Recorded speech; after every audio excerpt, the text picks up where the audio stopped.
Transmedia, el programa de investigación en comunicación. Esteban Galán.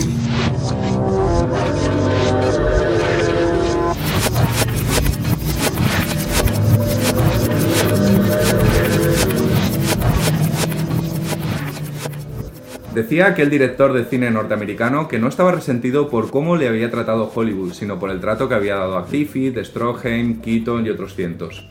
Nuestro comicro de hoy es profesor titular de la Universidad Politécnica de Valencia y ha sido jefe de estudios de comunicación audiovisual en el CEU San Pablo en Valencia.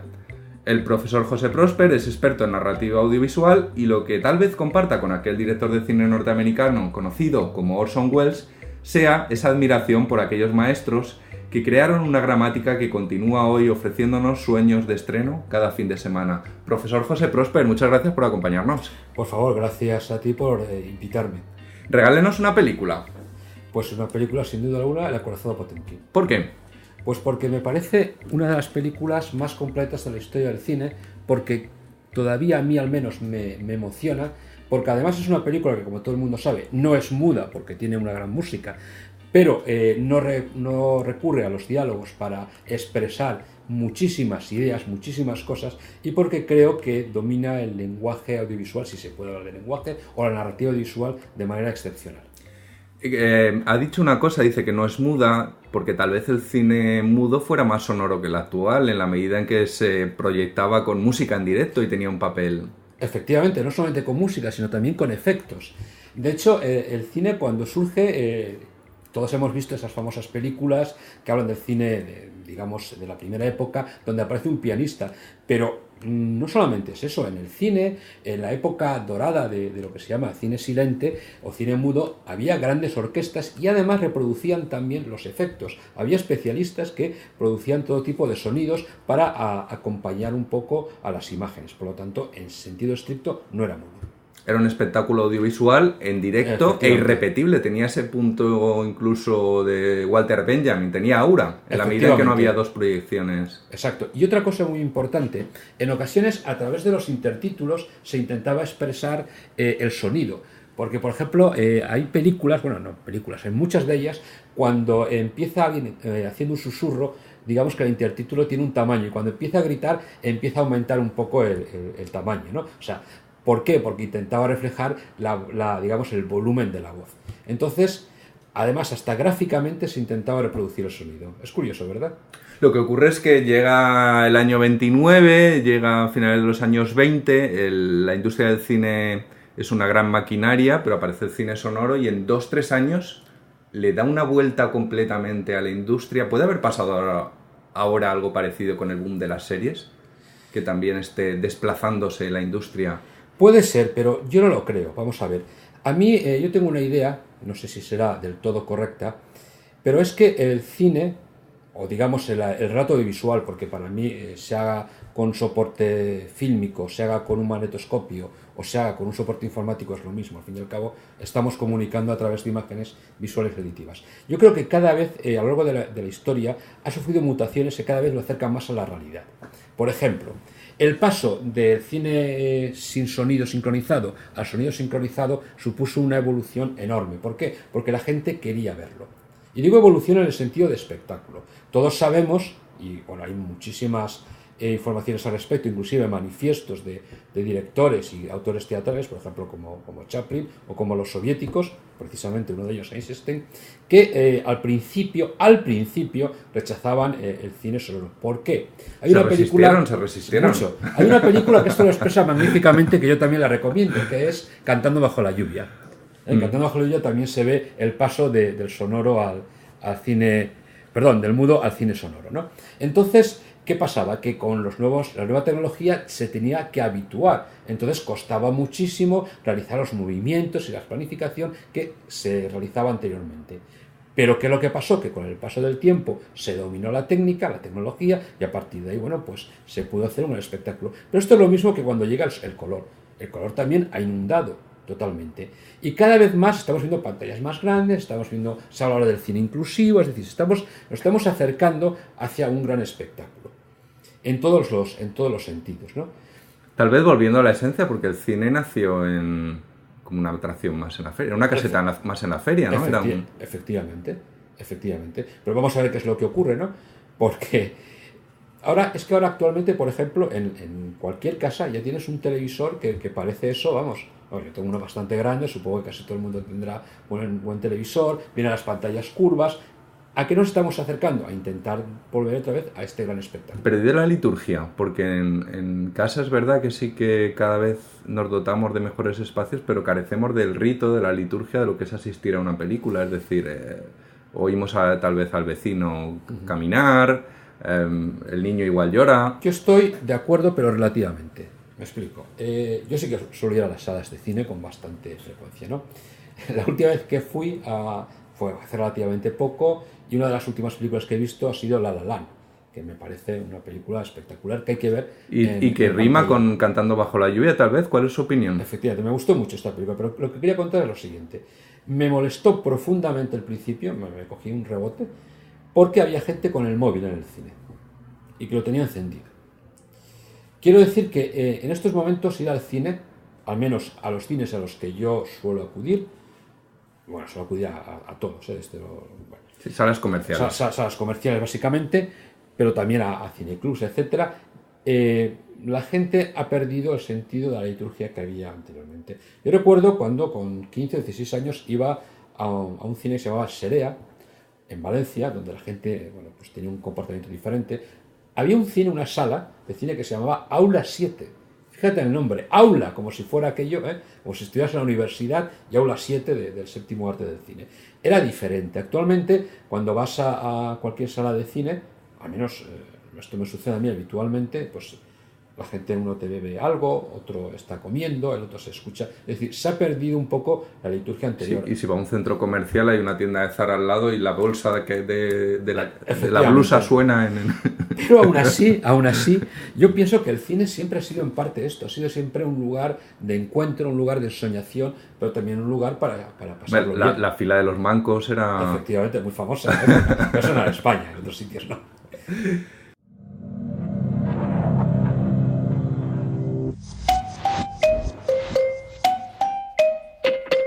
Estamos en Twitter, Facebook e Instagram. Puedes encontrarnos en @comtransmedia. Estamos disfrutando de una maravillosa conversación con el profesor José Prosper. En Transmedia nos gusta jugar y le propongo un juego. Muy bien. Adelante. Vamos a reproducir una banda sonora, es el opening, la apertura de una película. A ver si la reconoce, vamos a escucharlo.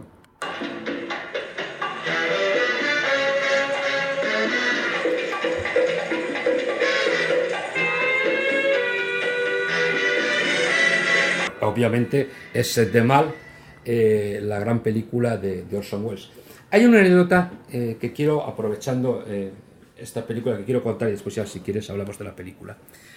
Hay otra película, en este caso de no ficción, de Michael Moore, que es sobre los acontecimientos que tuvieron lugar en el Instituto Columbine, se llama precisamente Bowling for Columbine, y que, al final de la película hace una entrevista de Charlton Heston. Charlton Heston, pues si no lo sabe alguien, es el protagonista de la película Set de Mal. Bueno, y tiene la mala idea, y insisto en esto, la muy mala idea, de que cuando había un atentado o había una masacre, como por ejemplo la que hubo en este instituto, se pasaba por el pueblo y defendía el uso de armas. Bueno, Michael Moore le hace una entrevista a esta persona, a Charlton Heston, y en su casa, en una casa enorme, van a un lugar y hay un póster detrás de Charlton Heston. Este póster es el de la película Set de Mal, que es curioso, o sea, la apreciaba mucho. Charlton Heston, por cierto, en su momento fue un defensor de los derechos civiles, conviene también esto aclararlo. Después, quizás se haya pasado al otro lado, pero conserva el buen gusto cinematográfico. Set de Mal, ¿Y por qué le tiene usted tanta admiración a Orson Welles? A Orson Welles le tengo mucha admiración porque me parece uno de los directores más completos de la historia del cine, porque me parece que es un director que ha investigado en el sentido grande del término, investigado con los elementos narrativos. También es cierto que esto solamente se puede hacer en Hollywood, porque después no hizo las grandes películas son como Ciudadano Kane o Set de Mal, donde realmente revoluciona totalmente el concepto del cine, pero hace un cine que en primer lugar lo puede entender todo el mundo, quien quiera obviamente. Es un cine que tiene una complejidad narrativa extraordinaria, excepcional, y es un cine emotivo, es un cine que cuenta cosas, que nos transmite ideas, nos transmite valores. Si el cine es una narración, estamos hablando del cine como elemento narrativo, nos tiene que transmitir ideas, nos tiene que transmitir emociones. Y eso yo creo que Orson Welles lo hace como nadie. Es el manejo enorme de un medio de expresión, como pueda ser, pues no sé, Cervantes en la literatura, o como pueda ser, por ejemplo, pues Shakespeare en el teatro. Y los comparo a estos niveles, yo pondría otros directores, como Hitchcock, obviamente, como Eisenstein, porque creo que son grandes artistas del siglo XX. Tal vez si Shakespeare hubiera nacido en el siglo XX no hubiera hecho teatro. Claro, a lo mejor en vez de teatro se hubiera dedicado al cine. Efectivamente, es una posibilidad que yo creo... ¿Y de Orson Welles, con qué película se quedaría? Con Set de Mal. Con Set de Mal, sobre todo con el principio, me parece extraordinaria. Y después también está Ciudadano Kane, que seguramente es la película, junto con El Acorazado Potemkin, más analizada de la historia del cine. Pero sin duda alguna, a mí Set de Mal me causó mucho impacto la primera vez que la vi. Ese plano inicial excepcional. A Servidor lo que pasa es que cada vez le atrapa más una película que se llama Fake. A Servidor lo que pasa es que cada vez le atrapa más Fake en el sentido de que es una película que tiene un carácter experimental muy grande, como usted decía, y donde demuestra la omnipotencia del montaje a la hora de construir. Usted, como experto en narrativa, ¿dónde realmente se tiene más poder a la hora de construir el relato? ¿En la preproducción, en la producción, en el rodaje o en la postproducción? Ya que estamos hablando un poco de Orson Welles, a propósito de Ciudadano Kane, criticaba a varios teóricos del cine porque decían que Orson Welles había logrado la mayor expresividad posible durante el rodaje, el proceso de rodaje que se llama entonces o grabación. Y él decía que no, que el mayor control se tiene durante el montaje. A ver, esto depende de muchos factores, pero yo sí que creo que es durante el proceso de montaje donde realmente se determina el sentido de la película. Hay un caso muy bonito, que aprovecho para contarlo porque cualquiera puede comprobarlo.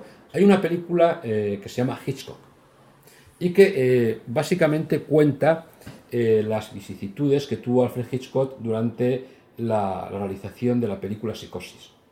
Entonces se demuestra claramente cómo, cambiando unos pocos elementos durante el proceso de montaje, cambia completamente la historia. Concretamente me estoy refiriendo a la famosa secuencia del asesinato en la ducha, donde poner o no poner una música, montar o no montar de otra forma, cambia radicalmente el tema. Por supuesto, si no ruedas un plano no lo vas a poder montar, pero yo pienso, durante el proceso de montaje, donde finalmente adquiere sentido la película. Y hablado usted de Hitchcock, precisamente a Hitchcock se le pone como ejemplo de todo lo contrario, de un director que en la preproducción prácticamente se hablaba, la leyenda cuenta que él se aburría en los rodajes, donde, digamos, llevaba todo. Incluso un director de estas características en postproducción, en montaje. Por supuesto. Y estamos hablando de un director, por ejemplo, Hitchcock tiene una película que se llama La Soga, que él mismo después habla de la soga, quizá muy duramente, como experimento fallido, donde intenta hacerlo en un único plano. Pero en un único plano lo que él intenta hacer es reproducir el montaje clásico. Obviamente es imposible, porque renuncia al cambio por corte del punto de vista que es la esencia pura de la ubicación cinematográfica. Vamos a ver, desde mi punto de vista, hacemos una pequeña pausa aquí, el montaje lo que permite es ubicar al espectador en cualquier momento, en cualquier sitio, gracias al cambio de punto de vista. Pero Hitchcock, por ejemplo, claro que sí, el montaje para él era también un poco la esencia. Y posiblemente, estábamos hablando antes de investigar, yo no conozco ningún director de cine, puede que exista, que en plan serio me refiero, haciendo películas para el gran público, para obtener beneficios, porque bueno, las películas se tienen que ver, cuidado. Posiblemente los grandes artistas de los que hablamos ahora, en su momento eran también muy populares. Mozart, por ejemplo, en su momento triunfaba. Beethoven lo mismo. Es decir, hay excepciones, pero ¿qué vamos a hablar, por ejemplo? ¿Qué vamos a decir de Shakespeare? Entonces, hizo una serie de experimentos tremendos. Por ejemplo, es un director que tuvo las narices de realizar una película como La ventana indiscreta, que prácticamente todo lo que vemos del edificio de enfrente, salvo 2 o 3 planos, están a través del punto de vista de un personaje sentado. Películas, por ejemplo, como La soga, en plano único. Películas, por ejemplo, como con la muerte de los talones, que está súper fragmentada y donde introduce toda serie de elementos para confundir en momentos determinados claves al espectador. Es un hombre que metió un flashback falso, por tanto no era flashback, en Pánico en la escena. Es decir, es un director que constantemente estaba introduciendo novedades en sus películas. Tal vez porque había aprendido cine en la época del mudo. Posiblemente, porque Hitchcock, antes que cura, fue monaguillo. Porque tienen los grandes maestros del cine, tienen todos algo en común, que o bien se educaron en el mudo o bien se educaron al lado de alguien que había venido de trabajo al mudo, como ese... En el caso de Hitchcock empezó realmente haciendo dibujos para el cine, como todo el mundo sabe, y bueno, pues a partir de ahí fue poco a poco subiendo, primero en su país, en el Reino Unido, en Inglaterra, después ya pasó a Estados Unidos, y siempre es una persona que evolucionaba y que siempre introducía mejoras en sus películas. When I was just a little girl, I asked my mother, what will I be? Will I be pretty? Will I be rich? Here's what she said to me. Que sera, sera. Whatever will be, will be. The future's not ours to see. Que sera, sera. What will be, will be. Estamos terminando una maravillosa conversación con el profesor José Prosper. Le voy a enseñar una última imagen. Ahí aparece una publicación que tal vez, aunque no se lo parezca, vaya a cumplir 2 décadas. ¿Y le puede describir a los selectos pabellones auditivos que nos escuchan qué está viendo? Es uno de los primeros libros que escribí hace ya tiempo, Elaboración de noticias y reportajes audiovisuales, que escribí con otro compañero, con Celestino López, y que puede que... Que conste que lo tengo subrayado, rayado, anotado, pero lo he olvidado y he tenido que ponérselo en la pantalla. Y puede que dentro de poco salga una nueva edición, un poco ampliada. Sí, sí. Pero es un libro que tiene poquito que ver con lo que estamos hablando actualmente, ¿no? Con el tema de narrativa. No, pero quiero preguntarle, Sí. usted es experto en narrativa audiovisual, es experto en narrativa de cine, tal vez también haya sido profesor de servidor de narrativa y en sus clases enlazaba y utilizaba la narrativa fílmica para trabajar la narrativa televisiva. ¿Por qué? Porque yo pienso que lo que hay, o que debería haber, es una gran teoría de la narrativa. Una teoría general que sirviera para todo proceso narrativo. Y después, cada proceso narrativo tuviera sus particularidades. A mí me gusta hablar del proceso narrativo audiovisual, más que cinematográfico, aunque tengo unas publicaciones que se hablan de cine, pero proceso narrativo audiovisual.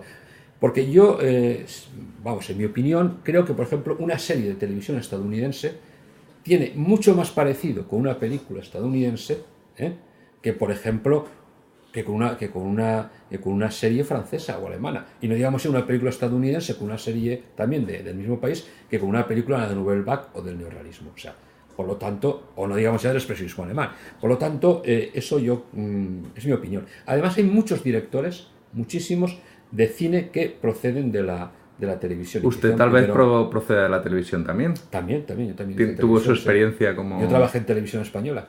¿Y qué se aprende haciendo informativos? ¿Trabajaba en Trabajaba en informativos? sí. ¿Y qué se aprende? Pues se aprende sobre todo a tener paciencia.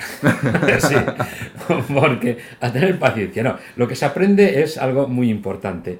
Y es que todo, en el caso de la televisión y informativo, todo el proceso narrativo debe estar al servicio de transmitir al espectador las ideas de la mejor manera posible. Digamos que hay un contenido donde el realizador habitualmente no es responsable, hay un periodista que es el responsable, pero eso hay que transmitirlo de la mejor manera posible para que pueda ser perfectamente entendido, para que pueda ser bien montado, para que pueda ser bien emitido. Y todo eso en directo. Y todo eso en directo, por supuesto. Porque los informativos tienen una parte grabada y otra parte en directo, lo que se llama un género mixto, ¿no? Pero todo eso en directo durante la emisión, claro. ¿Echa de menos la adrenalina del directo? No. Me gusta muchísimo la universidad porque para mí cada vez que doy una clase es en vivo y en directo. Entonces aquí también hay la adrenalina de enfrentarte a ¿La sigue teniendo después de tantos años? La sigo teniendo. El único problema es cuando, afortunadamente ya no, actualmente ya no, pero cuando me encuentro con aulas de 100 y pico alumnos, que yo creo que eso debería estar prohibido en la universidad. Aprovecho para decirlo porque es una salvajada. Yo recuerdo una asignatura que tenía aquí en el Politécnico, y que entre los alumnos matriculados, en fin, tenía más de 100 y pico alumnos, y encima tenían que hacer prácticas. Bueno, el que hacía prácticas era yo. O sea, claro, yo analizaba un fragmento de película, los alumnos veían cómo analizaba y punto. Si tenían que pasar todos los alumnos, nos ventilábamos el curso con la mitad de los alumnos. O sea, eso conviene señalarlo. Es decir, a mí me gusta grupos reducidos donde pueda haber una interactuación completa, donde el espectador pueda, el alumno, en este caso no sea espectador, sino que sea alumno, que pueda participar, preguntar, opinar y que pueda también realizar sus comentarios. Y ahí estamos hablando de 30 estudiantes. 30, 50, 55 lo más. Más de 50 estudiantes se complica. Muy complicado. Y digamos ya para hacer una práctica. Yo, por ejemplo, tengo asignaturas donde los alumnos tienen que hacer reportajes. Claro, si tengo 100 alumnos, mejor cerramos el kiosco. Eso debería ser algo para reflexionar, ¿eh? Porque las mejores universidades, cuando a veces decimos Estados Unidos, ahí tienen muy poquitos alumnos. 15, 20. Sí, 15, 20, no tienen más. Y claro, se puede trabajar de otra forma. Estamos terminando esta conversación. Profesor José Prosper, regálenos un libro. ¿Un libro? Pues, hay muchos libros, me podría decir. A ver, no quiero regalar uno mío, pero bueno, mira, voy a decirlo. Hay un libro que está en Editorial Síntesis, que publiqué con un compañero, que es Fernando Canet, se llama Narrativa Audiovisual, que yo creo que puede ser bastante interesante y, bueno, pues a lo mejor a alguien que le guste la narrativa lo puede disfrutar. Pero si alguien quiere otro libro, voy a decir otro libro para que no sea... Hay un libro muy bonito, que además se puede ir leyendo mientras se van viendo las películas, que se llama El cine según Hitchcock. El cine según Hitchcock es un libro especial porque es una entrevista que le hizo un famoso director de cine francés, François Truffaut, de la Nouvelle Vague. François Truffaut tiene películas magníficas, pues como Los 400 golpes, como Jules Jim, en fin.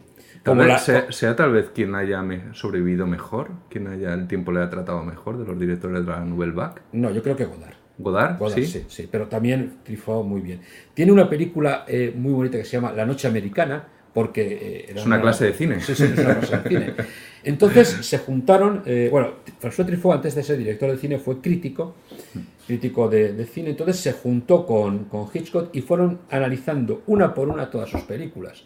Y es una lección magnífica de cine, y además se pueden ver mientras se está leyendo el libro. Por lo tanto, magnífico. ¿Quiénes han sido sus maestros, sus referentes? Pues tengo muchísimos, tantos que no puedo decirlos, pero en el campo de profesorado, yo siempre cito a Juan Antonio Porto. Juan Antonio Porto fue un importante guionista español, al que la censura le machacó quizás su mejor guión, que es El antojo, pero bueno, de hecho no pudo al final dirigir, no se pudo hacer, pero Juan Antonio Porto. Y después, de la gente actual, a mí me gusta citar a Paco García, que es también de Madrid, con el que pues tengo una excelente relación. Antonio Castro, crítico de cine y también profesor, con el que tengo una muy buena relación. Y César Gil. César Gil, no sé si este es menos conocido, pero es del Instituto Oficial de Radio y Televisión, y bueno, es un personaje tan importante. Y por supuesto, todos los directores, absolutamente todos, porque cualquier película, al fin y al cabo, es un referente. Profesor José Prosper, ha sido un placer. El placer ha sido mío, de verdad. Muchas gracias por haberme invitado a esta sesión.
Más contenidos en comtransmedia.com.